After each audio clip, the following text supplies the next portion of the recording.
Hello students, let's solve next example. If c greater than 1, prove that limit of c raised to 1 upon n as n tends to infinity is equal to 1. What is given? C greater than 1. We have to prove limit c raised to 1 upon n is equal to 1 as n tends to infinity. So, in solution, given c greater than 1. Therefore, c raised to 1 upon n will be greater than 1 raised to 1 upon n, that is 1. Okay. From this, we can write c raised to 1 upon n minus 1 is greater than 0. So, let us consider this part as Sn. Okay. So, let us take Sn is equal to c raised to 1 upon n minus 1. Now we are considering this part as Sn.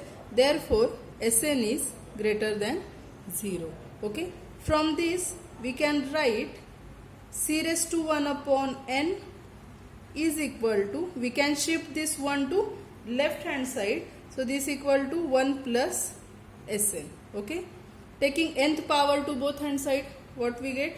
C is equal to 1 plus Sn raised to n, and this is definitely greater equal 1 plus n into Sn. Okay. So, C is greater equal 1 plus n into Sn. From this, we can write, this implies, we can shift this 1 to left hand side, C minus 1 is greater equal n into Sn. This implies C minus 1 upon n is greater equal Sn. Okay. Means what we get? This is, let us give it equation 1. Sn is greater than 0. Here we get Sn is less equal C minus 1 upon n. So, we can write from 1 and 2. What we have to prove? We have to prove limit of c raised to 1 upon n as n tends to infinity is equal to 1. Okay. So, from 1 and 2 we can write, from 1 and 2 we get, what we get? This 0 is less than Sn, and from 2 Sn is less equal C minus 1 upon n.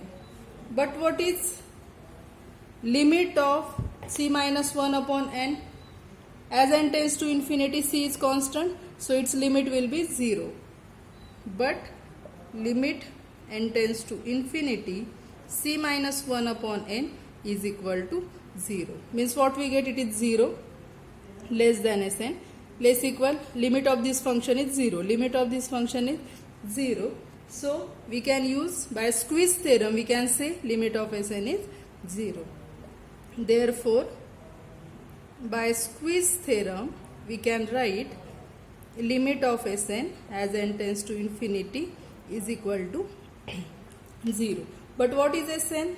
Therefore, limit n tends to infinity, our Sn is c raised to 1 upon n minus 1 is equal to 0. Now 1 is constant here, so we can shift, after applying limit, its value will be 1 as it is. We can shift this 1 to right hand side. So this implies limit of c raised to 1 upon n as n tends to infinity is equal to 1. Okay, which we have to prove. Now, up to this, we have seen some theorems from operations on convergent sequences. Okay, and some examples from exercise on operations on convergent sequences. Now, let us move towards the next topic, that is operations on divergent sequences.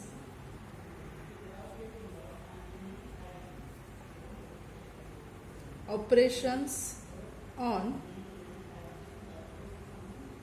divergent sequences. Now note that if the sequence Sn, n varies from 1 to infinity, if this sequence is divergent, then definitely sequence minus Sn, n varies from 1 to infinity will be divergent. So let us write down it. If sequence Sn, n varies from 1 to infinity is a divergent sequence, then sequence minus Sn, n varies from 1 to infinity, is also divergent. But what about their sum? But sum of these two sequences will not be divergent. But the sum of these two sequences is not divergent. If Sn divergent, minus Sn will be divergent, but their sum will not be divergent. Let us take one example of it. Consider a sequence 1, 2, 3, 4 up to infinity. It diverges to infinity. Minus of this sequence means what? Minus Sn, that is minus 1, minus 2, minus 3. This is also divergent sequence, diverges to minus infinity. But what about addition of these two sequences? Addition will be 0, 0, 0. This is convergent sequence, converges to 0. Okay, means if Sn diverges to infinity, minus Sn will also diverges. But addition of two divergent sequences need not be divergent sequence. Similarly, the product of divergent sequence. For example, if we consider the sequence minus 1 raised to n, n varies from 1 to infinity. This sequence is minus 1, 1, minus 1, 1. The product of this sequence with itself, what will be that? Product of this with itself. So let us take same sequence. Product of these two sequences will be what? 1, 1, 1. This sequence is divergent. Okay. If we take product of this sequence with itself, we get the sequence which is not divergent. It is convergent and it converges to 1. So let us write down that. The product of the divergent sequence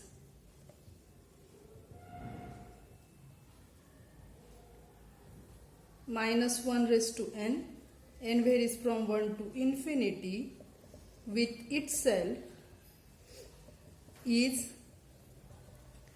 not divergent. Okay.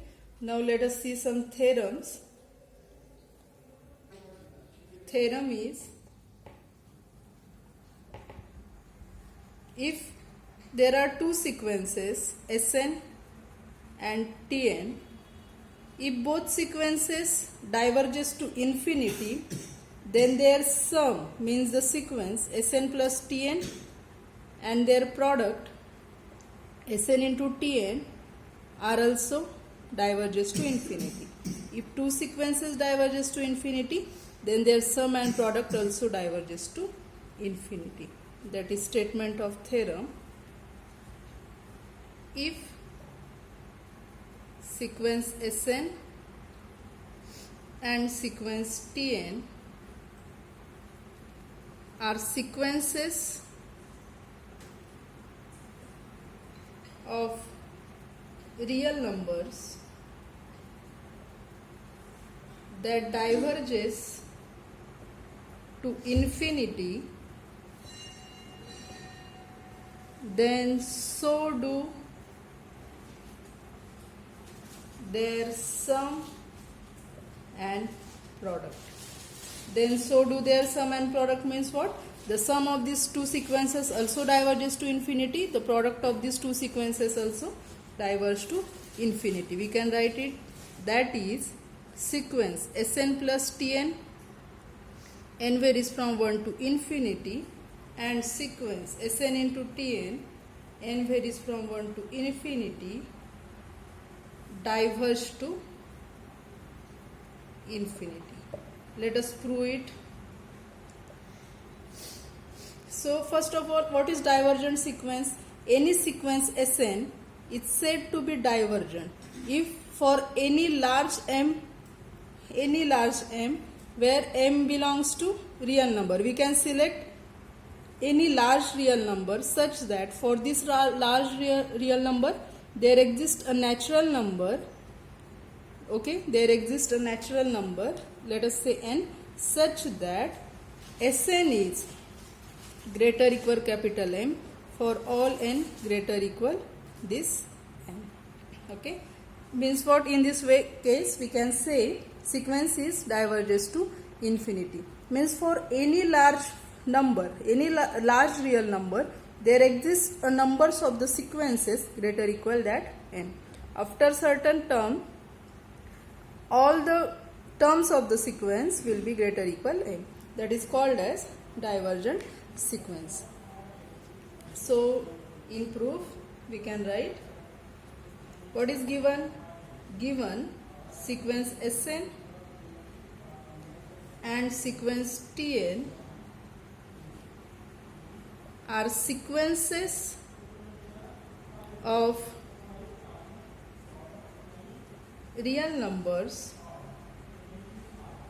that diverges to infinity. It is given. Okay, so for sequence Sn, let us take m greater than 0.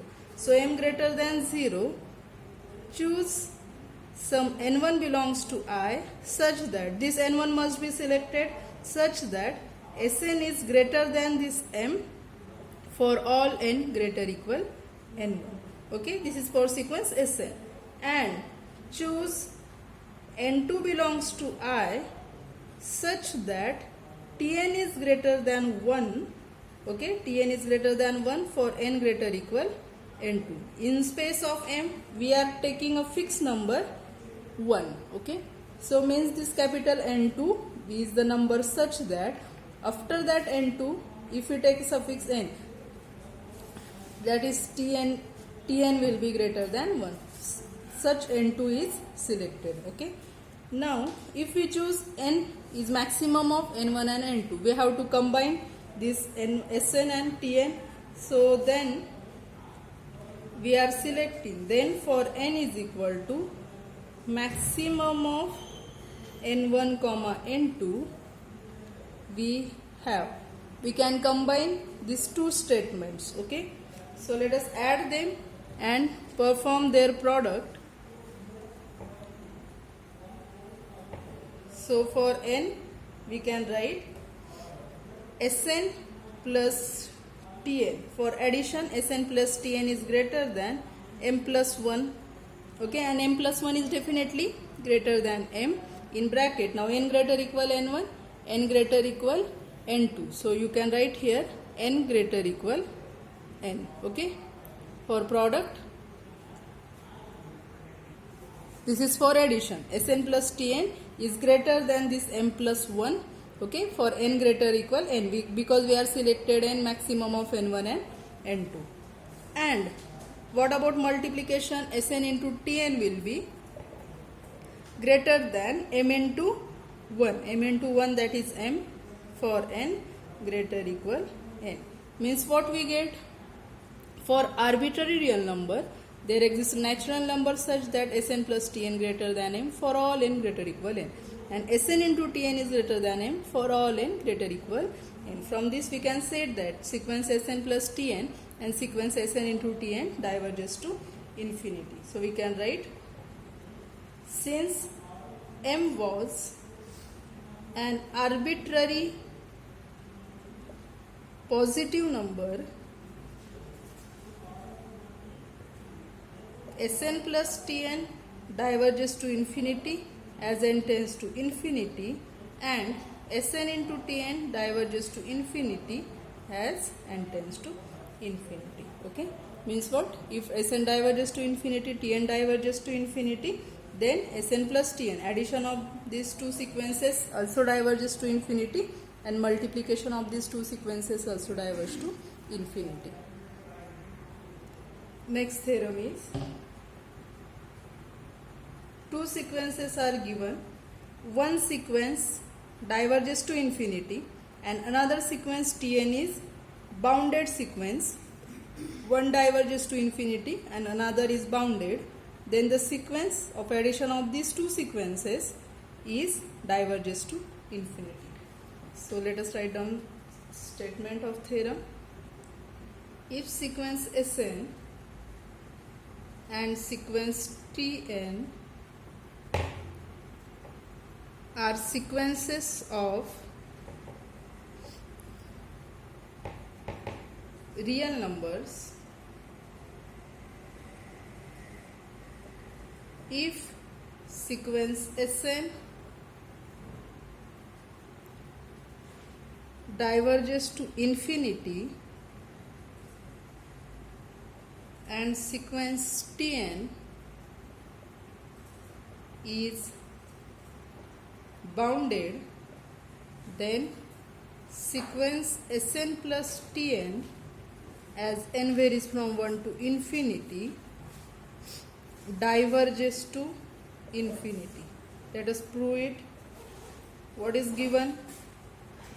Sn diverges to infinity as n tends to infinity, and another sequence Tn is bounded. It is given. Okay. Now, as sequence Tn is bounded means what? Therefore, there exists some positive real number such that mod of Tn is less equal q for all n belongs to R. Every term of the sequence is bounded in between minus q to q. Therefore, if we multiply by minus sign, then what happen? Minus mod of Tn greater equal minus q for n belongs to I.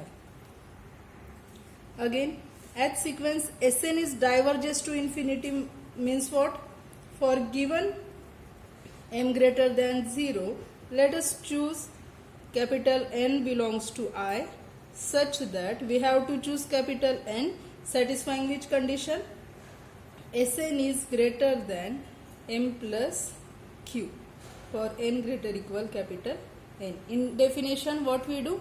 We select for any m, we select capital N such that Sn is greater than m. Here we are taking in space of m, we are taking m plus q. Okay, we can take any large positive real number here. Okay, so as Sn diverges to infinity, for m greater than 0, we choose n satisfying this condition. Then let us combine these two statements. So for n greater, now first statement is, this statement is for all n, second statement is for n greater equal n. So to combine it, we need to take n greater equal n. So we can write, then for n greater equal capital N, let us write Sn plus Tn.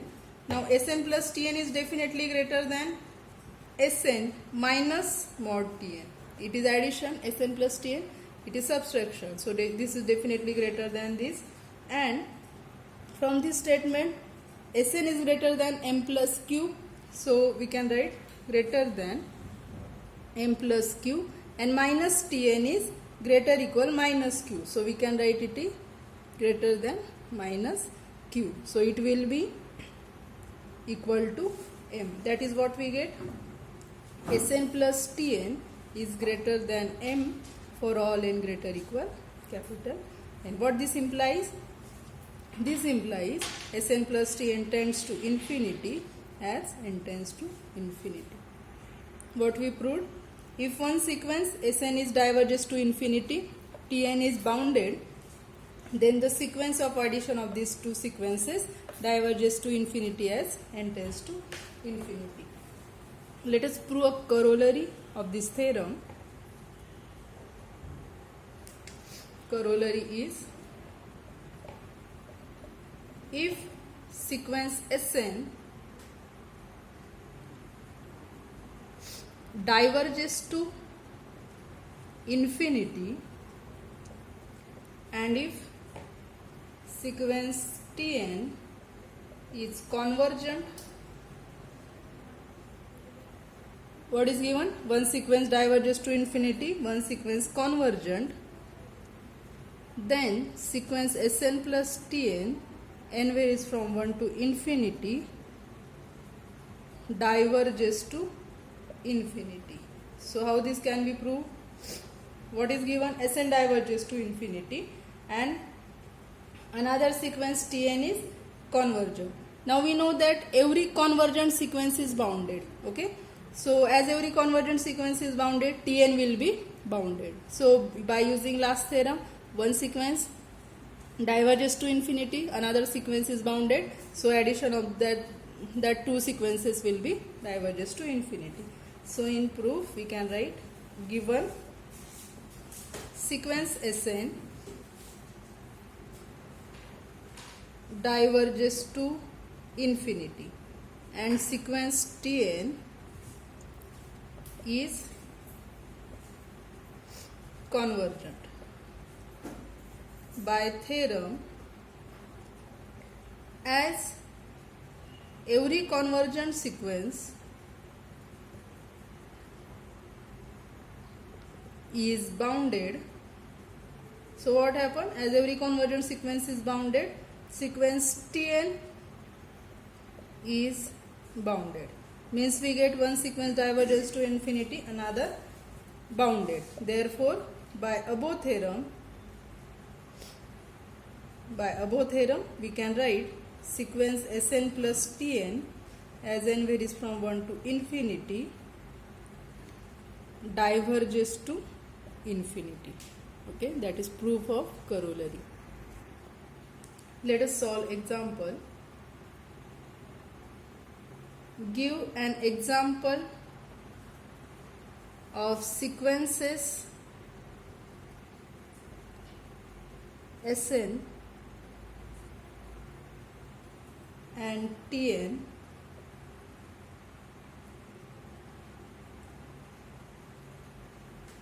for which as n tends to infinity, first Sn tends to infinity, Tn tends to minus infinity, and Sn plus Tn also tends to infinity. B, Sn tends to infinity, Tn tends to infinity, Sn minus Tn tends to 7.